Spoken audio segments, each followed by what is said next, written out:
thank you so much for joining me in the Louie File today. We're going to have a good one today. I would hope that all of them are good, but this, sometimes you just know that God's done something because it just lines up. I mean, I guess we all have different little ways in which we communicate with the Lord, and mine, like most, I'm sure, is primarily through the Word.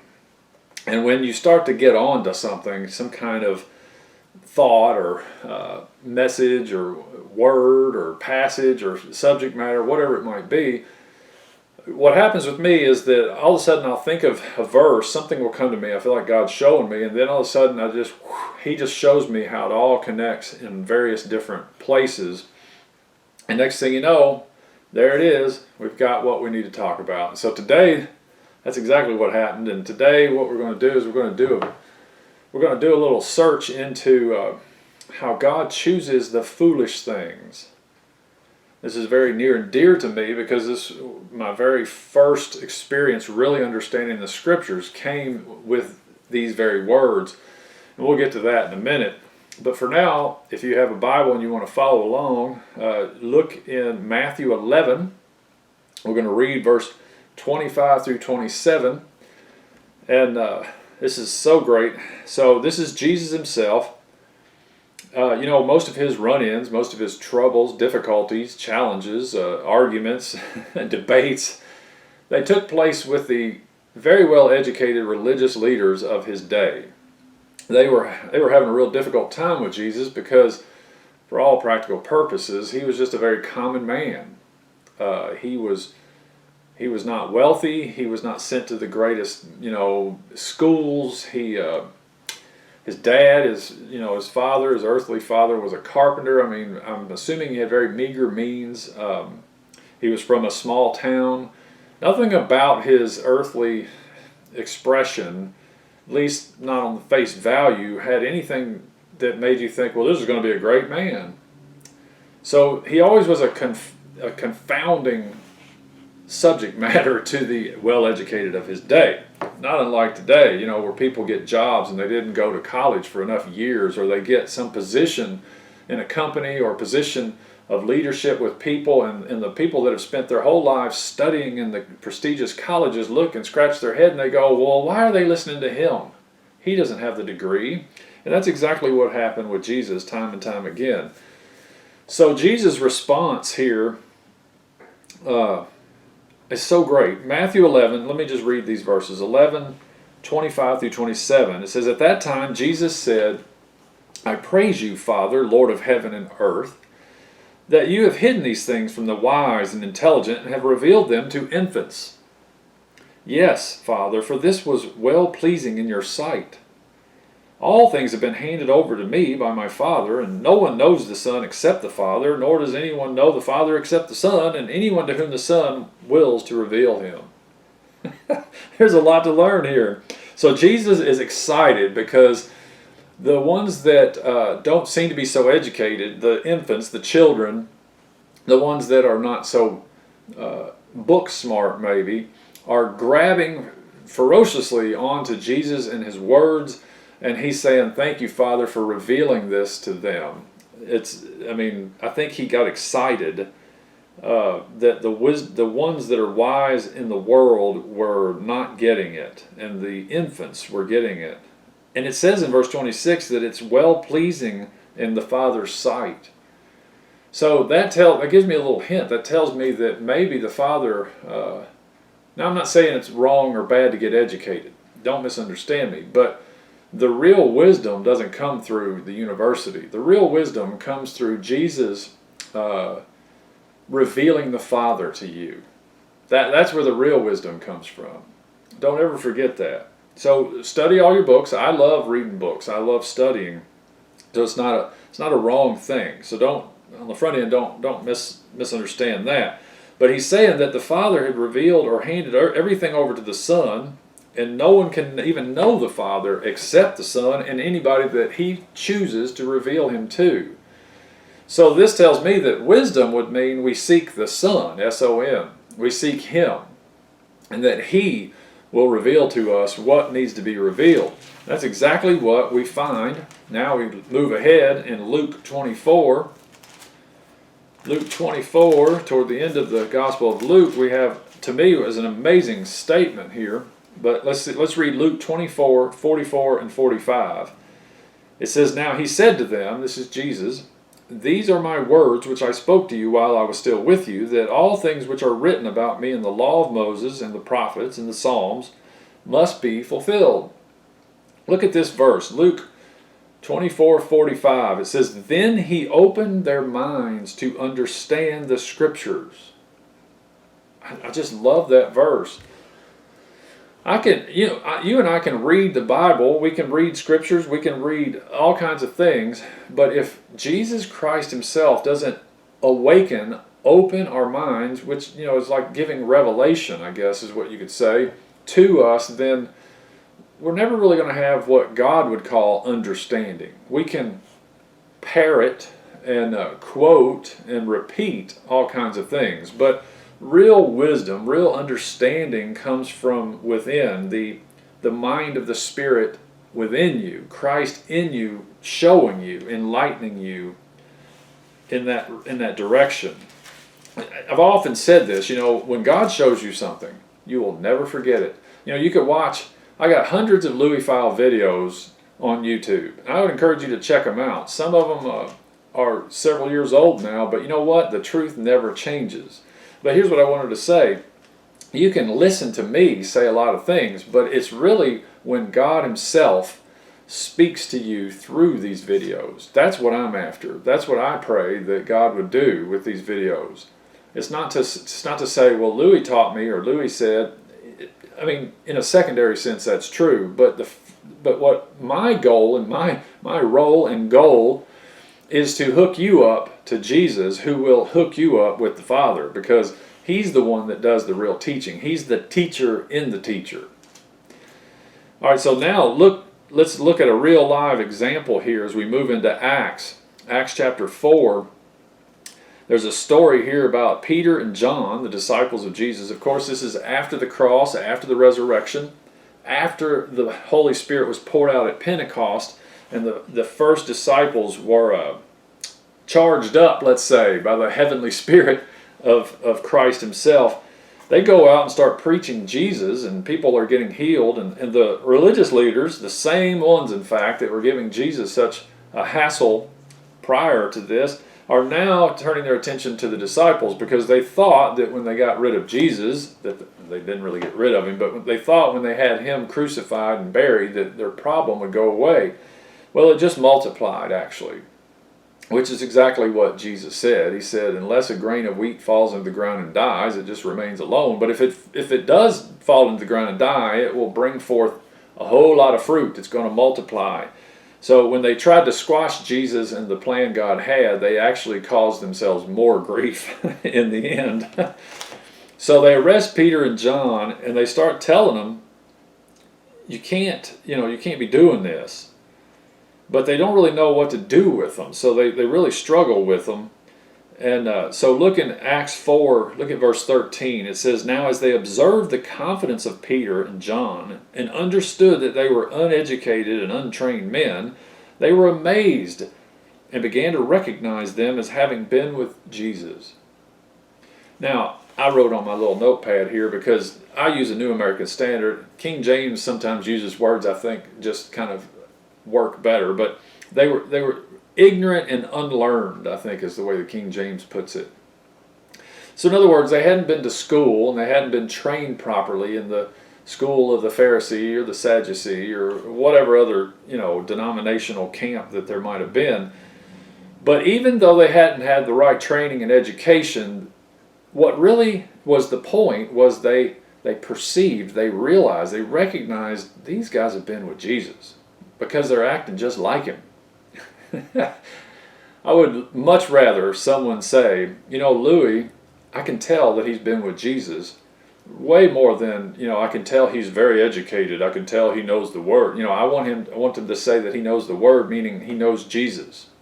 Not just quoting or memorizing words from a page, but that I know the person Jesus. I have his mind, and I have his heart, and I have his goal in mind. That's much better compliment, I would think.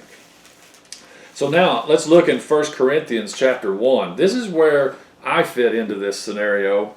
The morning after I was born again, I didn't really know what had happened to me. I was in my car and God moved in, invaded my life in an amazing, tangible way, turned me around. I've never gone back since, 20 years ago.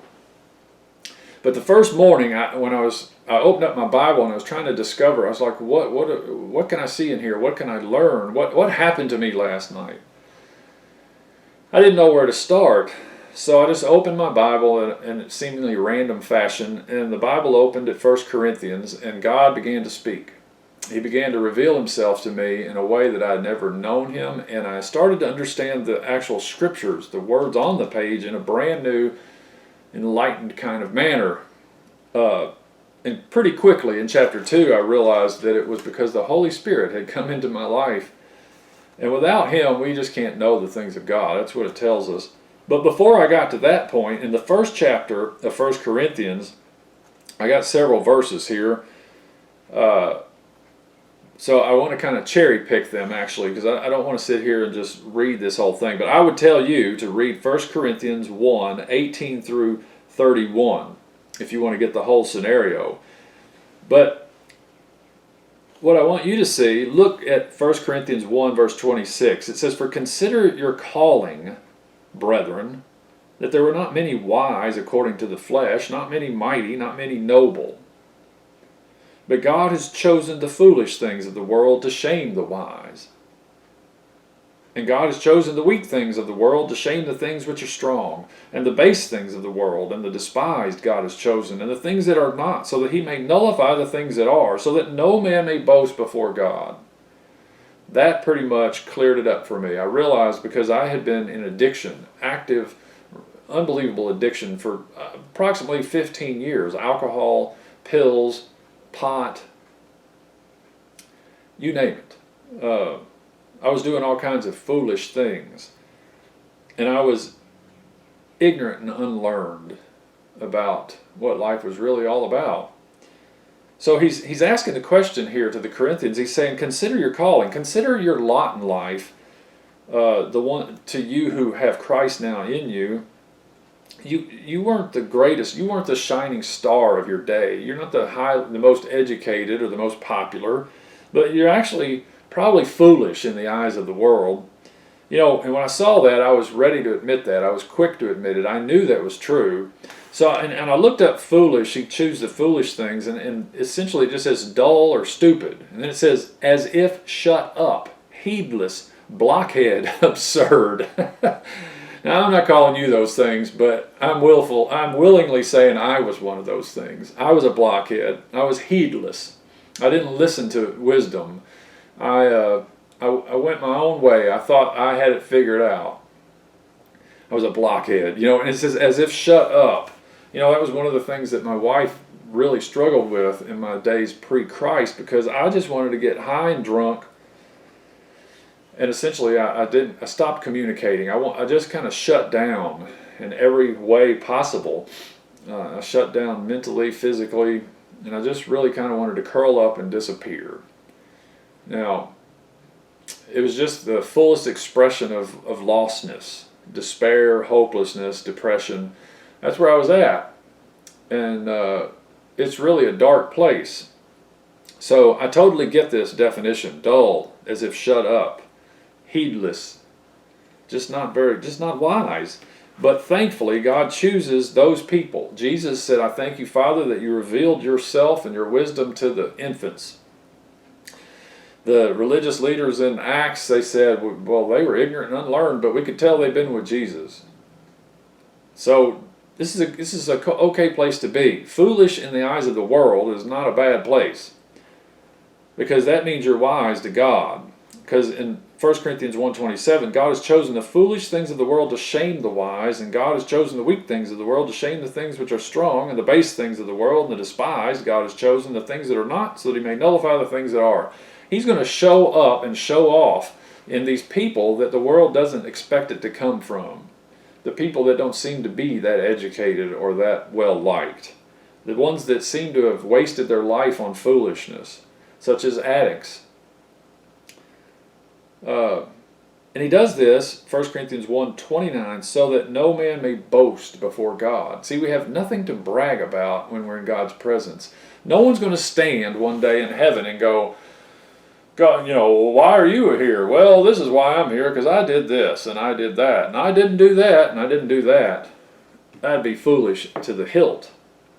We're all going to say the same thing. Why are you here, Louie? Because of what Jesus Christ has done for me through the cross, through the death, through the burial, and the resurrection. Through the fact that Jesus himself became sin so that I might be made the righteousness of God in him. That's the only reason and the only answer we're ever going to have. So if you look at 1 Corinthians 1:30, he says, but by his doing, that's God's doing, you are in Christ Jesus. You can't crawl up in there. You can't work your way in there. You can't educate yourself into Christ. But it's by his doing that you're in Christ Jesus, who became to us wisdom from God, and righteousness, and sanctification, and redemption, so that just as it is written, let him who boasts, boast in the Lord. He put you in there, and Christ in you, you in Christ, and Christ in you. He is our wisdom from God, and he is our righteousness, our sanctification, and our redemption. It's not some things that he has to give to us. Here's some wisdom, righteousness, redemption, sanctification. No, here's the person of my Son, Jesus Christ. He is everything and all things you will ever need for life and godliness. He is your source. He is the divine nature that you are now a partaker of. You have new life, new divine nature life, if you will, pumping through your body. So we have one of the things about this is a heavenly versus an earthly. We have God's wisdom versus just mere man's wisdom. And that's where I'd like to end this today. So now you can move on over further to your right in the book of James. That's right. James chapter 3. This sums it up pretty well. James 3, verse 13 through 18, teaches us about two kinds of wisdom, two different wisdoms. Not unlike the book of Proverbs. Just as a side note, if you read Proverbs like 1 through 8, you'll see that it talks about God's wisdom. And it says, she. And if you seek for her, as for silver, as for gold, then you will find her. She cries out in the street. She's looking for the foolish. She's looking for the guy that's standing out there being foolish, if we just listen. And then in I think it might be Proverbs 7, but there's a place where it starts talking about a harlot, and it's essentially a description of man's wisdom or earthly wisdom, and it's full of manipulation and lies, and it looks good on the surface, but it ends up being deadly. James sums it up here pretty good. James 3:13 through 18. It says, who among you is wise and understanding? Well, that's the same question that Paul asked in 1 Corinthians 1st chapter. Let him show by his good behavior his deeds in the gentleness of wisdom. But if you have bitter jealousy and selfish ambition in your heart, do not be arrogant and so lie against the truth. This wisdom is not that which comes down from above, but is earthly, natural, demonic. For where jealousy and selfish ambition exist, there is disorder and every evil thing. But the wisdom from above is first pure, then peaceable, gentle, reasonable, full of mercy and good fruits, unwavering, without hypocrisy. And the seed whose fruit is righteousness is sown in peace by those who make peace. It's so great. So we see right away that the wisdom that we're after is gentle. But if you have bitter jealousy, selfish ambition in your heart, don't lie against the truth. That wisdom is not the one that comes from God. It doesn't come down from above. And he describes it as earthly, natural. But he doesn't stop there. He says it's demonic. It's not just earthly, and it's not just natural, as we would put it. It's demonic. See, I'm checking out my beard here. I was kind of opening up. Sorry about that.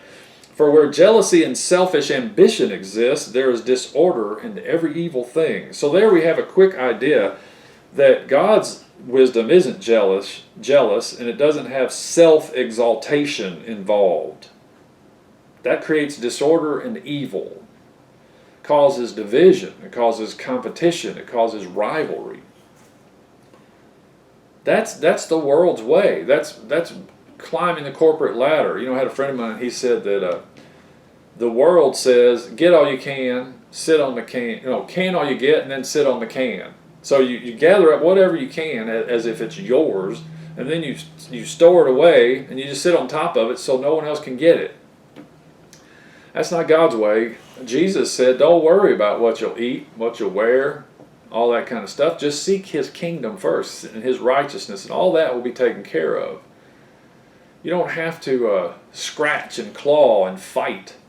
You just have to trust me and recognize that I've got you. I've got this thing. So jealousy, selfish ambition, those things they're not part of God's kingdom. The wisdom from above is pure. The Bible says to the pure, all things are pure. And then peaceable. If you don't have peace, there's a pretty good chance you're not walking in God's Spirit or God's wisdom, because His wisdom always points to Jesus, who should put you at peace. Gentle. See, he described Himself over in Matthew 11 as meek and lowly, or gentle at heart. Reasonable. See, it makes sense. It's not demanding of its own way all the time. It can have a conversation, and it can come to an agreement. It may compromise or have to sacrifice a little bit for the betterment, for what's best for the other person, is ultimately the point. Full of mercy and good fruits. So you don't put the law down on people and expect perfection out of everything and try and become critical of everything they say and do. See, that's God's wisdom. Can you imagine if He didn't act that way, if He didn't operate by that kind of wisdom, how much? He would have squashed us all. See, He chooses, even though He's the all-wise, all-knowing one, He chooses to deal with us through mercy. I'm so thankful for that. And if we're one with Him, then we will deal with others through mercy.